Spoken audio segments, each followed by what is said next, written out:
It was observed, too, Dr. Johnson, that it seems strange that he, who has so often delighted his company by his lively and brilliant conversation, should say he was.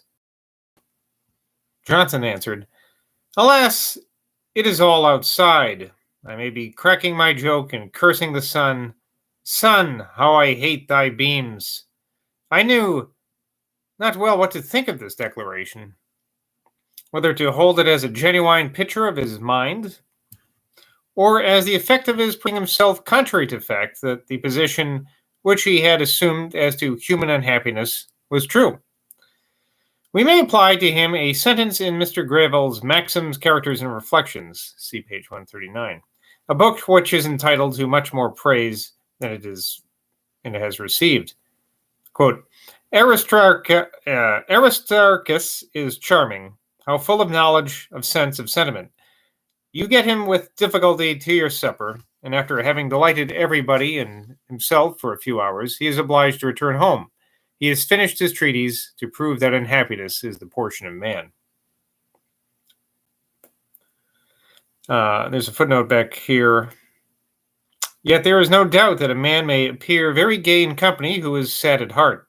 His merriment is like the sound of drums and trumpets in a battle to drown the groans of the wounded and dying. It's a cheery thought. On Sunday, June 13th, our philosopher was calm at breakfast. There was something exceedingly pleasing in our leading a college life without restraint and with superior elegance in consequence of our living in the master's house and having the company of ladies. Mrs. Kennicott related, in his presence, a lively saying of Dr. Johnson to Miss Hannah More, who had expressed a wonder that the poet who had written Paradise Lost should write such poor sonnets.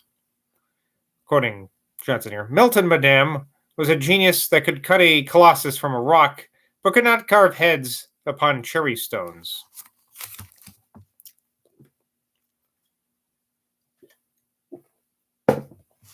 We talked of the causatical, that's what it says here, question, whether it was allowable at any time to depart from truth. That's in italics, capital T, truth. Johnson answered, the general rule is that truth, capital T, should never be violated because it is of the utmost importance to the comfort of life, that we should have a full security by mutual faith, and occasional inconveniences should be willingly suffered that we may preserve it. There must, however, be some exceptions. If, for instance, a murderer should ask you which way a man is gone, you may tell him what is not true, because you are under a previous obligation not to betray a man to a murderer. Good point. I said, supposing the person who wrote Junius were asked whether he was the author, might he deny it? Johnson answered, I don't know what to say to this. If you were sure that he wrote Junius, would you, if he denied it, think as well of him afterwards? Yet it may be urged that what a man has no right to ask, you may refuse to communicate, and there is no other effectual mode of preserving a secret, and an important secret, the discovery of which may be very hurtful to you, but a flat denial. For if you are silent or hesitate or evade, it will be held equivalent to a confession. But stay, sir. Here is another case. Supposing the author had told me confidentially that he had written Junius, and I were asked if he had, I should hold myself at liberty to deny it, as being under a previous promise, express or implied, to conceal it. Now, what I ought to do for the author, may I not do for myself? But I deny the lawfulness of telling a lie to a sick man for fear of alarming him.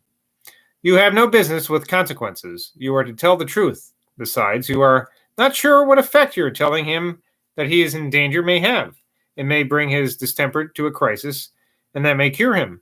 Of all lying, I have the greatest abhorrence of this, because I believe it has been frequently practiced on myself. I cannot help thinking that there is much weight in the opinion of those who have held that truth, capital T, as an eternal and immutable principle ought, upon no account whatever, to be violated from supposed previous or superior obligations, of which every man being to judge for himself, there is great danger that we may too often, from partial motives, persuade ourselves that they exist. And probably, whatever extraordinary instances may sometimes occur, where some evil may be prevented by violating this noble principle, it would be found that human happiness would, upon the whole, be more perfect were truth, capital T, universally preserved.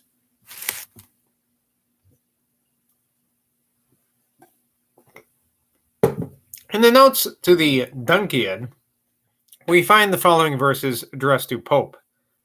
The annotator calls them amiable verses. Quote, while malice Pope denies thy page its own celestial fire, while critics and while bards enrage, admiring won't admire, while wayward pens thy worthy assail and envious tongues decry, these times, though many a friend bewail, these times bewail not I. But when the world's loud praise is thine, and spleen no more shall blame, when with thy Homer thou shalt shine in one established fame, when none shall rail and every lay devote a wreath to thee, that day, for come it will, that day shall I lament to see.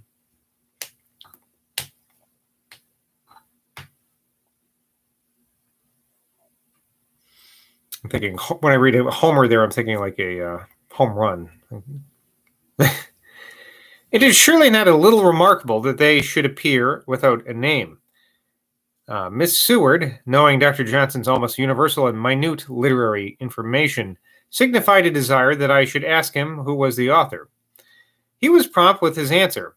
Why, sir, they were written by one Lewis, who was either under master or an usher at Westminster School, and published a miscellany in which Grunger Hill first came out. Johnson praised them highly and repeated them with a noble animation.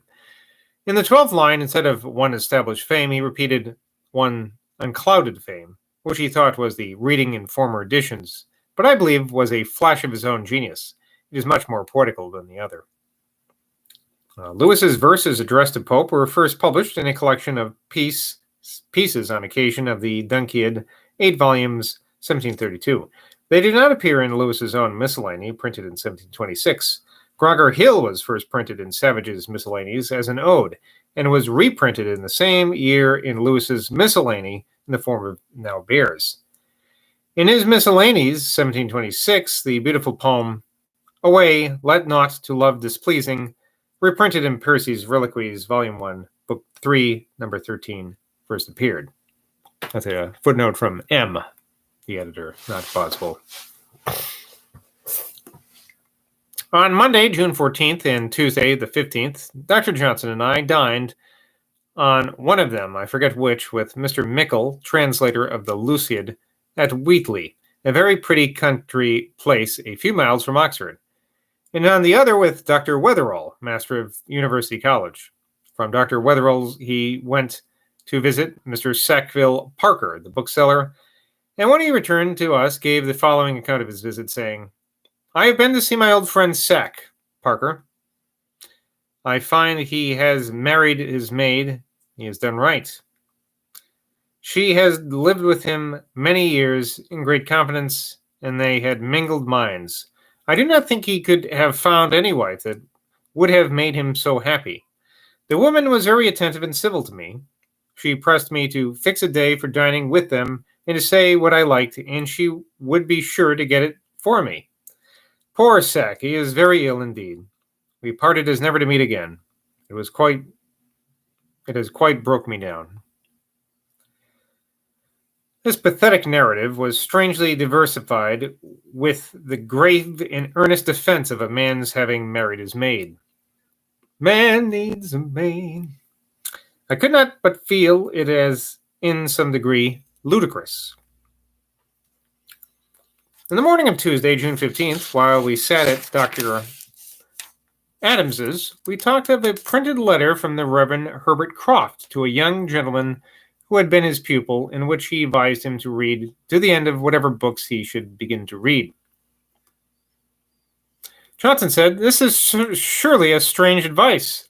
You may as well resolve that whatever men you happen to get acquainted with, you are to keep to them for life. A book may be good for nothing, or there may be only one thing in it worth knowing. Are we to read it all through?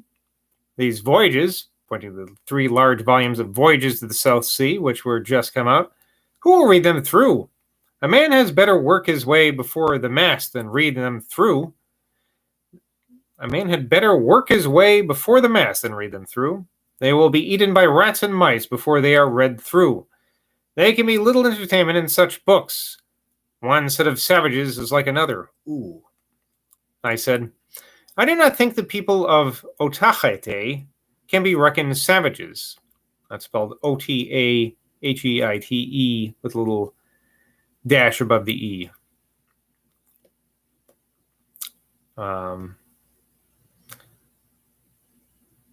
Johnson said, don't cant in defense of savages. And I said, they have the art of navigation. Johnson said, a dog or a cat can swim. I said, they carve very ingeniously. And Johnson said, a cat can scratch and a child with a nail can scratch. I perceived this was none of the mollia tempora fandi, so desisted. The most propitious time to dress him, quote the Aeneid. Being a little stubborn. Though we could get a little meta here and say that perhaps Boswell's Life of Johnson wasn't to be read all the way through. Probably Johnson wouldn't read of all of his life if he lived through it. Upon Johnson mentioning that when he came to college, he wrote his first exercise twice over, but never did so afterwards, Miss Adams said, I suppose, sir, you could not make them better? Johnson said, yes, madame, to be sure, I could make them better, though is better than no thought is better than no thought. Miss Adams said, do you think, sir, you could make them your ramblers better? Johnson said, certainly I could. I said, I'll lay a bet, sir, you cannot. Johnson said, but I will, sir, if I choose. I shall make the best of them you shall pick out better.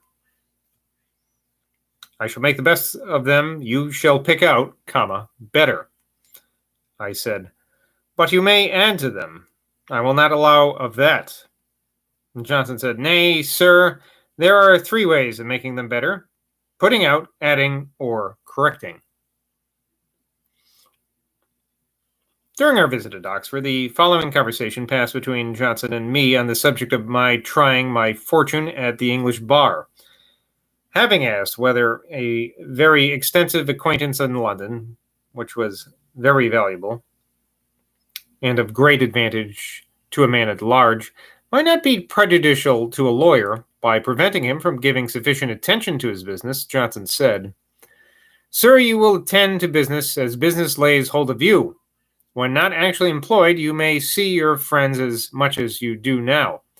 You may dine at a club every day and sup with one of the members every night, and you may be as much at public places as one who has seen them all would wish to be. But you must take care to attend constantly in Westminster Hall, both to mind your business, as it is almost all learned there, for nobody reads now, and to show that you want to have business.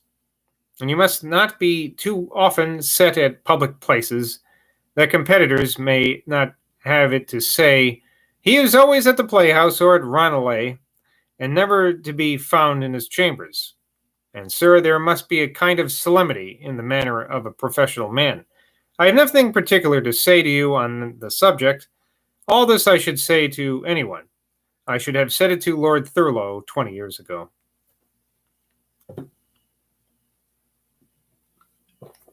The profession may probably think this representation of what is required in a barrister who would hope for success to be by much too indulgent. But certainly it is that as the wits of Charles found easier ways to fame, some of the lawyers of this age who have risen high have by no means thought it absolutely necessary to submit to that long and painful course of study which a Plowden, a Coke, and a Hale considered as requisite. My respected friend, Mr. Langton, has shown me in the handwriting of his grandfather a curious account of a conversation which he had with Lord Chief Justice Hale, in which that great man tells him that for 2 years after he came to the Inn of Court, he studied 16 hours a day. However, his lordship added, that by this intense application he almost brought himself to his grave, though he were of a very strong constitution, and after reduced himself to 8 hours. But that he would not advise anybody to so much, that he thought 6 hours a day, with attention and constancy, was sufficient, that a man must use his body as he would his horse, and his stomach, not tire him at once, but rise with an appetite.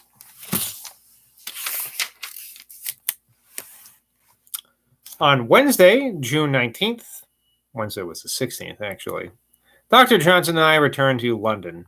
He was not well today and said very little, employing himself chiefly in reading Euripides. He expressed some displeasure at me, for not observing sufficiently the various objects upon the road. "If I had your eyes, sir," said he, "I should count the passengers."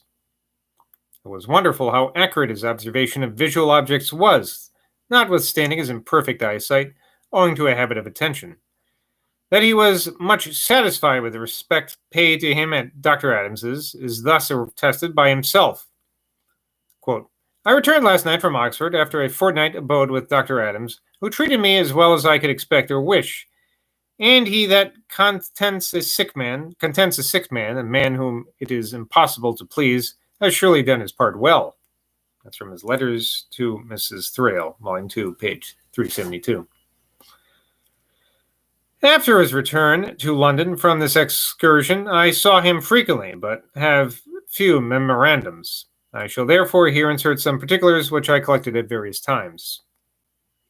The Reverend Mr. Astle of Ashbourne, in Derbyshire, brother to the learned and ingenious Thomas Astle, Esquire, was from his early years known to Dr. Johnson, who obligingly advised him as to his studies and recommended to him the following books, of which a list which he has been pleased to communicate lies before me in Johnson's own handwriting. You might want to write these down.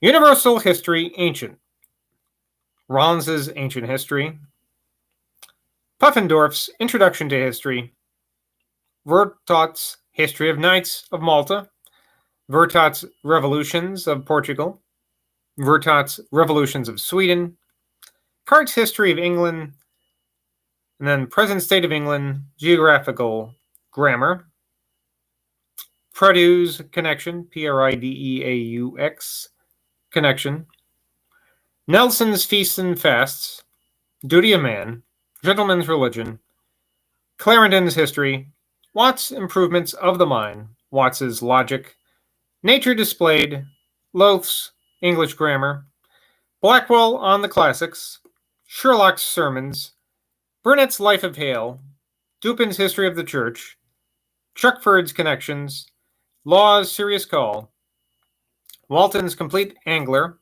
Sandy's Travels, Sprat's History of the Royal Society, England's Gazetteer, Goldsmith's Roman History, and some commentaries on the Bible. It having been mentioned to Dr. Johnson that a gentleman who had a son whom he imagined to have an extreme degree of timidity resolved to send him to a public school that he might acquire confidence. "Sir," said Johnson, "this is a preposterous expedient for removing his infirmity. Such a disposition should be cultivated in the shade.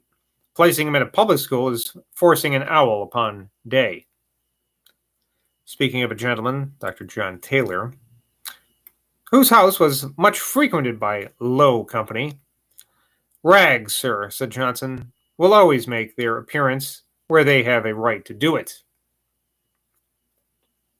Of the same gentleman's mode of living, he said, "Sir, the servants, instead of doing what they are bid, stand round the table in idle clusters, gaping upon the guests, and seem as unfit to attend company as to steer a man of war." All right. A little cranky today, Johnson. Till next time, Bye-bye from Boswell.